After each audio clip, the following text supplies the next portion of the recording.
Hello, hello, my name is Sammy and happy Minecraft anniversary to me! Yep, as of the 27th of February 2023, I've officially mined and crafted for 2 whole years. Yeah, so I guess technically my Minecraft adventure started back in 2010, where I watched my partner at the time play and it was definitely before Enderman. It may have been before beds, but that doesn't count. For realsies, it happened in 2021. I joined a server with some friends. I built myself this giant pig, and I've been hooked ever since.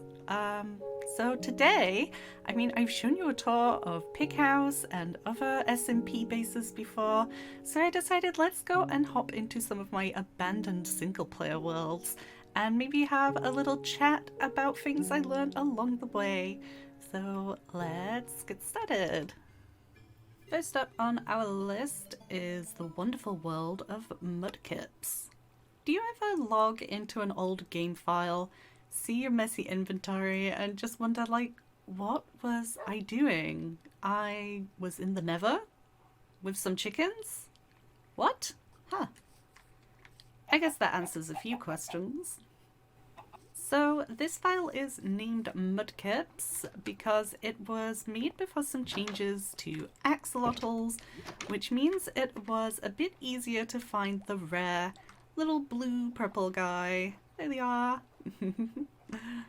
And I guess I wanted to build a tank for them eventually, but all they got was this hole in the wall. Speaking of holes in walls, this time I decided instead of living in a hobbit hole, I would instead make myself a little hut, which is very adorable if I do say so myself. Inside, it's extremely cozy. We have a nice crackling fireplace and a bunch of storage, creepy painting, which jump scared me a few times. Outdoor isn't decorated too well. We just seem to have a bunch of little farms dotted around. We have cactus here. On the other side, crops and sugarcane. And I believe over here, yep, that's a meat hole. But let's move on from there. The one hobbit hole I did allow myself to have, however, was this here, which was my storage room. And it's really pretty in here. Probably one of my favorite storage rooms ever, I guess. Nicely organized and very spacious too. This was very much a transitional world, not only for me as I moved from playing on an SMP to my first ever solo adventures, but also for Minecraft itself. We were in the early days of caves and cliffs here, and I think I generated this world before the new heights and depths were added. And I figured if I'm gonna have to travel a long way within this world to find the new chunks and the new terrain, then I might as well just start a new world instead. And that's exactly what I did. So away we go. What if I actually played MC? I think I named the file this because it was my first time playing Minecraft without Keep Inventory on.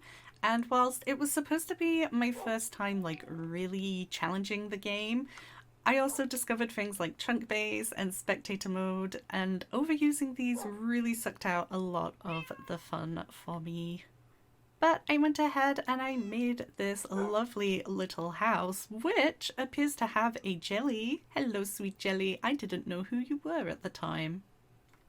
Anyway, this was the biggest base I'd had at the time, which allowed for some cute rooms like this bedroom here. And it was also the first time that I had a base with an enchantment room and also somewhere to brew potions, because I'd not really used either of those functions much before. I also once accidentally started a raid from in here, which had an axeman banging at my door. It was very fun. The raid of course triggered because of how closely I lived to this village right here, which I intended to redecorate, but it seems I only got as far as rebuilding this chapel with some stone bricks. Now, this save file was when I got like really into automatic farms and also learned the perks of having some kind of industrial district to build them all in. Though I didn't exactly worry about making them pretty. I mean, I was pretty much more interested in learning how to farm the materials more efficiently. And I wasn't even shameful about meat hole this time. Oh, I give the poor things the fantasy of living outdoors in this barn, which I'm pretty sure did burn down at one point because of the lava up here in the iron farm. Now, I mentioned briefly that when I made this world, I also used chunk base, and it was useful for locating spawners so I could make even more farms. But I also discovered spectator mode, and I used that to snoop around the map just a little bit too much, to the point where I used it to find the end portal. I'm not against using these tools. People can play Minecraft however they want to, but I definitely realised my own personal limits to these functions, and so with new farming knowledge in hand, it was time for another fresh start. Onwards and upwards to caves and cliffs. So by now I had learned many things, and with this world it was time to put them in action, and according to a screenshot that I took of the end poem, I beat my first ever Ender Dragon on October 25th, 2022, before I went ahead, and I placed its head above my door. Speaking of my door, I finally accepted my love of holes in walls, and I allowed myself to once again live in a hobbit hole. I did some decorating outside, but it was mostly just spamming the newly added moss block and using a lot of bone meal. This seed was really nice. I really enjoy the plains biome for some reason. But just over yonder was a broken portal, which actually spawned on top of a fortress in the Nether, which was really handy because it was my first time really going there and exploring. But as you can see, the spawn was super close to a village too, which once again I was going to rebuild but didn't get very far with. For the few buildings I did make in the village, I followed a tutorial series by Mythical Sausage, who is an incredible builder and was also the beginning of my downfall into the world of Minecraft YouTube. I once again spent some time in a little bit of an industrial zone making farms, and also discovered that meat hole technology had become much more compact. But I had bigger holes on my mind. I spent far too much time digging out this enormous pit, which I guess was supposed to be for strip mining, but I was far too high in the world for diamonds. And when I started phase 2 of the giant pit, I soon realised that I hate mining deep slate. And I think it's worth pointing out that I dug this entire thing without a beacon. I don't know if I even knew what beacons were at this point, but I did get my first ever netherite so I could upgrade my pick, so that was some progress at least. And now with the wild update around the corner along with its warden friend, I jumped from this world into some SMPs with some friends.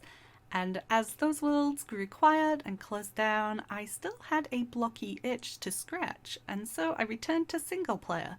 But I did not return to this world. Welcome to Spoonvival, the world where I put together everything I've learned over the past 2 years, and I try to make the Minecraft world that hopefully I'll return to for many more years to come. And if you want to see what this world and its base look like, well, you gotta join me next time. Thank you so much for watching this video. Please leave a like or subscribe if you'd like to, and also drop a comment. Tell me your own Minecraft journey. I'd love to hear it. But that's all from me now. Thank you so much for watching, and yeah, take care. Goodbye.